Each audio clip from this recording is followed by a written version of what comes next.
क्या हो गया? ये नहीं खोद रही। हाँ फोटो इधर अभी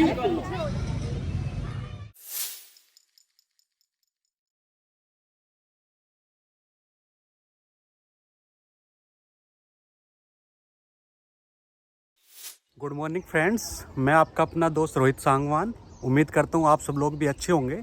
आज 12 फरवरी 2023 का दिन है और मेरठ में स्माइल डिग्री कॉलेज के बच्चे हैं, उनका एक 7 डे प्रोग्राम है जिसके अंतर्गत वो सोशल एक्टिविटीज़ करते हैं।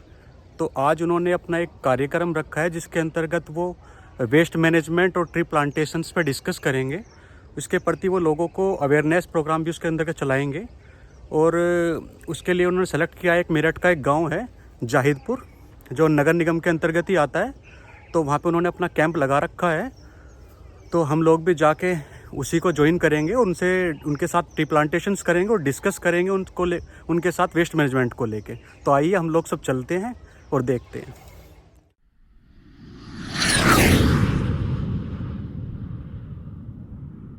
काम कर रही है तो थोड़ा सा डिटेल्स के मुताबिक जहाँ पर पास में खुद को भी अपना फॉर्मेशन करना है तो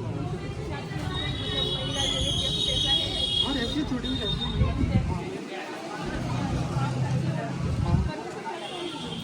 कैसे आप सब अकेले लग मेरा नाम रोहित सांगवान है और हम पर्यावरण के लिए काम करते हैं। पर्यावरण के लिए काम हम संस्था के द्वारा करते हैं जो एनजीओ होती है। तो हमारी एनजीओ का नाम है कोरो फाउंडेशन, जो हमारा पर्यावरण के लिए प्लांटेशन अवेयरनेस प्रोग्राम चलाते हैं और हम नदियों के लिए तालाबों के लिए अवेयरनेस प्रोग्राम और बड़े स्तर पर काम भी करते हैं। तो सभी लोग मिलकर काम करते हैं, कोई कंपनी सरकार भी होती है उसमें। तो एक थोड़ा सा मैं चाहता हूँ आप लोग एक इंट्रोडक्शन दे दें, फिर हम आगे बात करेंगे कि एनजीओ बेसिकली चीज़ है कि जो एनजीओ है, एनजीओ का बहुत से लोगों ने नाम सुना होगा, सभी सुनते हैं हम लेकिन, और यूट्यूब पे भी आप सर्च करके देखोगे तो लोग आपको बताएंगे कि एनजीओ ऐसी होती है वो होती है, और आप एक बहुत मतलब गलत मानसिकता भी है उनके प्रति। तो हम बात करेंगे थोड़ा डिटेल में एनजीओ क्या होती है, कैसे उनका फॉर्मेशन होता है। कभी आपको फ्यूचर में आपको ज्वाइन करनी हो किसी भी एनजीओ को या आपको खुद की अपनी बना के चलानी हो तो वो चला सकते हैं। तो थोड़ा सा अपना नाम बता दीजिए, हम इंट्रोड्यूस हो जाएंगे नाम और अपना सेक्शन बता दीजिए, बैठ के बता दीजिए, कोई कुछ छोटा छोटा सा थोड़ा सा समय कम लेंगे। My name is Usha, I study BA 3rd semester Ladakh BA 3rd semester. My नाम राशिदा, मैं BA 1st year 1st semester. ठीक। Saba BA 3rd semester. Simon BA 1st semester. हाँ बता दो कुछ किसी अदर पर्सन की निस्वार्थ मन से सेवा करना समाज सेवा। पर्यावरण के लिए काम कर रहा है, कोई ह्यूमैनिटी के लिए कर रहा है, कोई एनिमल के लिए कर रहा है, कोई वृद्धों के लिए कर रहा है, कोई अनाथ बच्चों के लिए कर रहा है, तो सबकी वो इंटरेस्ट की बात होती है। तो इन काम को करने के लिए बेसिक नीड होती है, जो एक ऑर्गेनाइजेशन होती है उसे बोलते हैं एनजीओ। एनजीओ होते हैं नॉन गवर्नमेंटल ऑर्गेनाइजेशन, गैर सरकारी संगठन। गैर सरकारी संगठन का मतलब ये होता है कि वो सरकारी नहीं है, वो आपका अपना बनाया हुआ, पर जो उसके काम करने के तरीके होंगे वो सरकार के अधीन बनाए नियमों के अंतर्गत ही आप काम करेंगे। कोई अपनी मर्जी से उसमें आपको जो आपका खर्चा होगा वो आपको सरकार को उसका हिसाब देना पड़ेगा। सब कुछ इस तरह से काम करते हैं। एनजीओ को लेकर भारत में बहुत सारी मानसिकताएं गलत है। एनजीओ का से जो 2014 से पहले चीजें थी, ज्यादा कोई सख्त नियम नहीं थे इनपे, तो लोगों को ये था कि आप एनजीओ चलाओ बहुत सारा पैसा कमाओ। उसका एक बहुत कारण है, वो मैं डिस्कस करेंगे हम। जबकि अगर विदेशों की हम बात करें, जैसे अमेरिका जैसे देशों की, वो तरक्की इसलिए कर रहे हैं क्योंकि वहाँ तो बेसिक चीज़ें, जैसे भारत में एक चतुर्थी सब माना जाता है भारतीय मीडिया को, तो वहाँ एक एनजीओ बहुत बड़ा रोल प्ले करती है इस चीज़ में। वो एनजीओ काम करती है, सरकार उनको सपोर्ट करती है और वो बिल्कुल एक जेन्युइन रिपोर्ट अपनी तैयार करती है और वो रिपोर्ट बना के सरकार को भेजती है और सरकार उस पर काम करती है। तो इंडिया में ऐसा नहीं था। इंडिया में एक सीएसआर होता है, कंपनी सोशल रेस्पॉन्सिबिलिटी फंड। जब आप एनजीओ चलाते हो तो उसके लिए आपको पैसे की जरूरत नीड होती है। कोई भी काम हम भी कर रहे हैं, तो एक बड़े स्तर पे कोई काम करने लगे, अभी प्लांट ही लगाने लगे हम, तो हमें प्लांट परचेज करने पड़ेंगे। तो उसके दो तरीके हैं, या तो हमारे पास से कोई हमें फंड दे दे, वरना हम लोग ग्रुप में अपना कोई 10 रुपये कोई 5 रुपये करके या जैसे भी एडजस्ट करके हम प्लांट खरीदें, पर पैसे की कहीं ना कहीं हमें जरूरत पड़ेगी। तो सीएसआर जो होता है वो बेसिकली कंपनियां उसमें फंड देती है। सबसे पहले हम एनजीओ के फॉर्मेशन की बात करेंगे तो एनजीओ हमारी 3 प्रकार की होती है। पहला होता है हमारा ट्रस्ट। ट्रस्ट में मान लो मैं हूँ और मेरा कोई पारिवारिक सदस्य है, उसके हम एक कानून बनाते हैं, रजिस्टर्ड करवाते हैं उसको कि हमारे नाम से ट्रस्ट बन गया है, और उसके नियम कायदे उसमें लिख दिया था कि अंतर्गत जैसा कॉन्स्टिट्यूशन होता है, कॉन्स्टिट्यूशन बेसिकली होता है किसी देश को चलाने के लिए उसके नियम कायदे बनाए जाते हैं, कि कॉन्स्टिट्यूशन में जो नियम कायदे लिखे हैं उसके आप जानते भी होंगे। कॉन्स्टिट्यूशन का मतलब है किसी देश को या किसी समाज का, किसी सभ्यता को चलाने के लिए उसमें जो नियम हमने लिखे हुए हैं जरूरत के हिसाब से, उन्हीं को हम एक्सप्लेन, उसमें उसी के अंतर्गत हम कार्य करते हैं।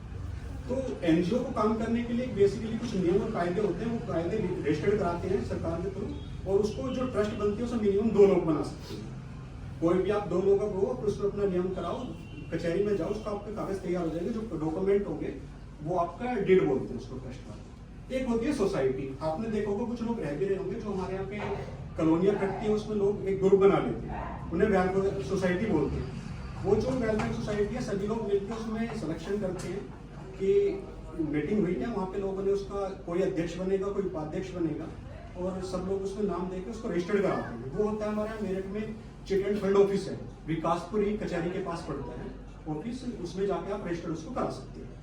कराने का उसमें खर्चा तो 1500 से 2000 रुपये, पर कुछ ज़्यादा भी हो जाते हैं, उसमें वेरिफिकेशन वगैरह भी है, तो 6-7 हज़ार रुपये मतलब आपके उसमें स्टार्टिंग में खर्च हो जाता है। तो सोसाइटी वो वेलफेयर सोसाइटी होगी। एक सोसाइटी बनती है समाज में काम करने के लिए। आप लोग ग्रुप हो, फ्यूचर में आप लोग सोचे कि हमें समाज सेवा करनी है, तो इंडिविजुअल कोई भी आदमी हो बड़े स्तर पर कार्य नहीं कर सकता, तो उसके लिए ग्रुप की जरूरत पड़ती है, और लोगों के सहयोग से ही कोई भी काम होता है।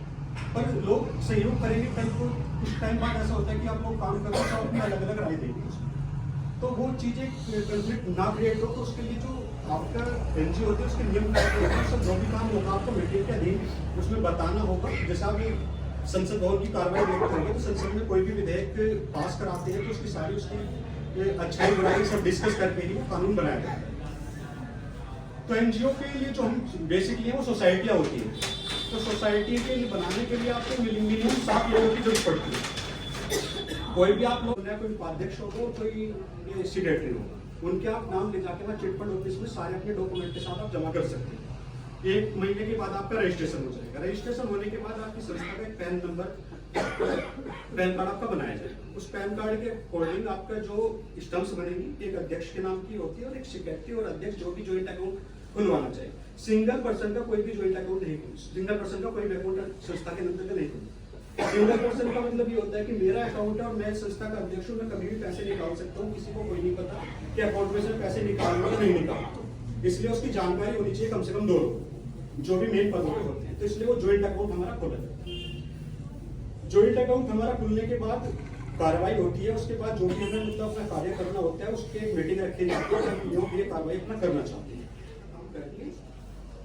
और जो पैसा मतलब स्टार्टिंग में क्या होता है, जो मेंबर हमारे बनते हैं उनकी फीस रख लेते हैं। जैसे आप लोगों ने बनाई तो काम करने के लिए कुछ तो स्टार्टिंग में पैसा चाहिए, तो सबसे पहले जो हम स्टार्टिंग करते हैं, स्टार्टिंग हमारे पास 1000-2000 रुपये है, उस पर हम कोई बड़ा काम अपना नहीं कर सकते, हम नदियों की सफाई नहीं कर सकते, हम ज्यादा मात्रा में प्लांटेशन नहीं कर सकते, कई ऐसे काम है बड़े स्तर पर नहीं, और जानकारी भी नहीं होती। एक बहुत बेसिकली चीज है कि जैसे अभी हम बात कर रहे थे मैडम से कि अगर हम रोड पे पेड़ लगाएं, तो हमने पेड़ लगाए, अपने 50 पेड़ हमने रोड पे लगा दिए, तो हम लोग चाहते हैं कि हम अपना नाम भी लिखें इस पे कि ये लोग हमने लगा दी चीज हमने। ये जो प्रॉपर्टी है नगर निगम की प्रॉपर्टी है, और जब उसको अपना नाम या लोगो लगाएंगे तो वो उसके लिए हमें गवर्नमेंट को टैक्स देना पड़ता है। हमने गवर्नमेंट से परमिशन ली है, नगर निगम से हमने कोई परमिशन नहीं ली, हमने पेड़ लगाया, अपना लोगो उस पर लगा दिया, तो नगर निगम आप पे फिर उस पर क्लेम करेगा और उसको आपको पेनल्टी बहुत बड़ी मात्रा में देनी पड़ेगी।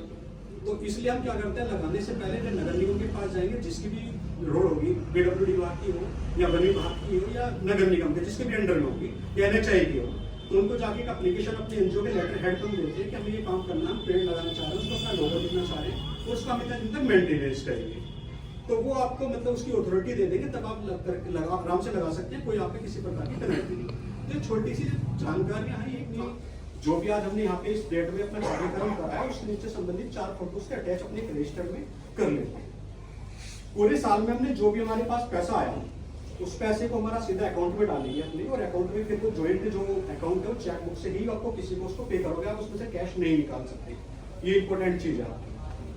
उसके निकाल के आप खर्चा करोगे, तो जो भी आपने पूरा खर्चा करा साल भर में, लगभग एक ऑडिट रिपोर्ट का साल भर में जो भी आपके पास पैसा है और आपने उस किसी काम में खर्च करा, उसका पर्टिकुलर आपके बिल होने, उस रिकॉर्ड को लेके स्टार्टिंग में आपको कोई बड़ा अमाउंट नहीं होगा, कि आप पे कई लाख रुपए का आपका लेन देन, आपका जो भी 10, 20, 30 हजार 50 हजार मैक्सिमम फर्स्ट ईयर का इतना ही होता है अगर आप अच्छे से काम कर रहे हो। तो आप उसका हिसाब आराम से आप रख सकते हो कि हमने ये पैसा कहाँ पाते हैं, वो सभी सदस्यों को पता होना चाहिए। उसके बाद उसका जो पूरे साल में होता है उसकी एक ऑडिट रिपोर्ट होती है। एक तो एनुअल रिपोर्ट होगी, एनुअल रिपोर्ट में जो हमारा है, जो हम काम करें, एक्टिविटी करें, उससे संबंधित जो भी कार्य है उसका लिखित में कार्रवाई और उसके फोटोग्राफ, ताकि कल को 1 साल बाद कोई हमसे पूछने लगे कि आपने क्या काम करा, तो उसको हम रिप्रेजेंट कर सकें। उसका केवल इतना उद्देश्य है। और जो कि ऑडिट रिपोर्ट आपकी आई है, ऑडिट रिपोर्ट सीए करता है, वो किसी आपको सीए से करानी पड़ेगी। मिनिमम फीस जो होती है सीए की 5,000 रुपये होती है। तो आप उसको दे दोगे, वो सरकार को आपको एक ऑनलाइन पोर्टल पे जाते हैं, वहाँ पे से आपको इतना पैसा आया, इतना खर्च हुआ, आपका इतना उधार है, आपके इतने लॉस में है, वो सब उसको कैलकुलेट करते हैं। उसके बाद वो एक आईटीआर रिपोर्ट होती है। तीनों चीज होती है इसमें, एनुअल रिपोर्ट, आपका ऑडिट रिपोर्ट और फिर उसकी ऑडिट रिपोर्ट के बाद आईटीआर बनता है। ये तीनों चीज है। अब ये खर्चा स्टार्टिंग में फिलहाल आज के टाइम में है 1 साल का, अगर आप ज्यादा बड़े स्तर पे भी काम नहीं कर रहे। और पहले ये जो खर्चा था ये हमारा लाखों में जाता था। अगर आप कुछ भी एक्टिविटी नहीं कर रहे हो और आपको अपनी गवर्नमेंट की नजर में आपको चालू अपनी एनजीओ दिखा रहे हो कि हम काम कर रहे हैं, तो उसका खर्चा लाखों में कहीं ना कहीं हमारा जाता था। उसका कारण ये था कि अब जब हमारे पास पैसा आ रहा है, हमारे पास ऐसा भी होगा कि एक टाइम आने वाले टाइम में 1 करोड़ रुपए भी हमें कोई लोग देंगे जब हम बड़े स्तर पे काम कर रहे हैं। तो जब 1 करोड़ रुपए हमारे अकाउंट में आते हैं तो एक हमारा होता है इनकम टैक्स। इनकम टैक्स शायद आप समझते होंगे, वो डायरेक्ट टैक्स होता है जो हमारी इनकम पे जो हम परचेज करते हैं, कोई प्रोडक्ट हमने मार्केट से परचेज करा, टैक्स हम उस पर भी दे रहे हैं और वो सभी के लिए बराबर है। कोई मान लो 5 रुपए का बिस्किट ले रहे हैं, वो हम भी एक लोअर क्लास भी और एक अपर क्लास भी दोनों उसको परचेज कर रहे हैं 5 रुपए का, उसमें से कुछ ना कुछ टैक्स जा रहा है गवर्नमेंट को, वो होता है इनडायरेक्ट टैक्स। और डायरेक्ट टैक्स होता है जो हमारी इनकम है, वो हम कैलकुलेट करते हैं कि इतनी हमारी 5 लाख की इनकम है तो उस पर हमारा इतना % गवर्नमेंट को हम देते हैं। तो उसी के हिसाब से हमारा एक जो इनकम उसकी जनरेट होती है, तो स्टार्टिंग में हमें इनकम 1 करोड़ रुपए अगर हमारा आया तो उसके लिए हमें 12A सर्टिफिकेट मिलता है कि जो हम काम कर रहे हो, हम समाज सेवा के लिए काम करो। समाज सेवा के लिए सरकार भी आपके साथ खड़ी होती है। तो जो 12A का उसके लिए आप सरकार आपको एक 12A सर्टिफिकेट जारी करती है। 12A के अंतर्गत आपके अकाउंट में 1 करोड़ रुपए आ रहा है, 2 करोड़ रुपए आ रहे हैं, सरकार आपसे टैक्स नहीं मांगती। एक जेन्युइन बात है, ठीक है? यहाँ तक आ रहा है समझ में? 12A आपके साथ 8th क्लास में या 9th क्लास में सिलेबस में जो होता होगा 12A और 8TG भी आपने एक सुना होगा। तो 12A होता है कि हमारे पास जितना भी अकाउंट में हमारा पैसा आ रहा है उसका हमें कोई टैक्स गवर्नमेंट को ना देना पड़े। एक होता है, दूसरी चीज 8TG। 8TG का मतलब ये होता है कि किसी कोई डोनर है, किसी डोनर ने हमें 1 लाख रुपए दिए, तो वो भी कहीं ना कहीं उसकी इनकम कैलकुलेट हुई, उसकी इनकम 6 लाख रुपए थी, तो 6 लाख में से उसने 1 लाख हमें दे दिया। अब सरकार उससे 6 लाख रुपए में टैक्स मांगेगी। अब 6 लाख रुपए वो टैक्स कैसे देगा जबकि उसने 1 लाख रुपए तो हमें डोनेशन ही कर दिया। तो सरकार उसको कहती है कि 8TG के अधीन आप जो भी पैसा देते हो आपको 50% उसमें लेस कर देंगे। उसने हमें 6 लाख उसकी इनकम थी, 6 लाख में से 1 लाख दे दिया तो 50% उसके टैक्स पे कैलकुलेट देगी होगी, यानी 50,000 रुपए की उनको डिस्काउंट मिल जाएगा और 5.5 लाख रुपए उनकी इनकम मानी जाएगी। 8TG हम दूसरे के लिए होता है और 12A हमारे लिए होता है। पहले क्या था, ये सर्टिफिकेट थे गवर्नमेंट 5 साल बाद इनको जारी करती है, 3 साल या 5 साल का टाइम पीरियड था। और उसके लिए पहले जब आप इस काम को करते थे तो विभाग से लोग आते थे, आपका पर्टिकुलर ऑफिस होना चाहिए या कुछ इस तरह से आपका जो सेटअप है, चेयर होनी चाहिए, सब उसके जो पैरामीटर हैं वो कैलकुलेट करने के। और थोड़ा सा करप्शन ज्यादा होने के लिए स्टार्टिंग में लोगों के पास पैसे रहते नहीं, जो जेन्युइन काम करता है बहुत लोअर क्लास, मतलब ग्राउंड लेवल पे काम करते हैं। आप जो लोग काम करो ग्राउंड लेवल पे करोगे तो इतना पैसे होते नहीं, तो वो कहीं से कहीं लूप होल निकालते हैं, तो उनको कहीं खर्चे थे उनके, तो कहीं ना कहीं एनजीओ एक बड़ा रोल जो प्ले करना चाह रही थी वो नहीं कर पा रही थी।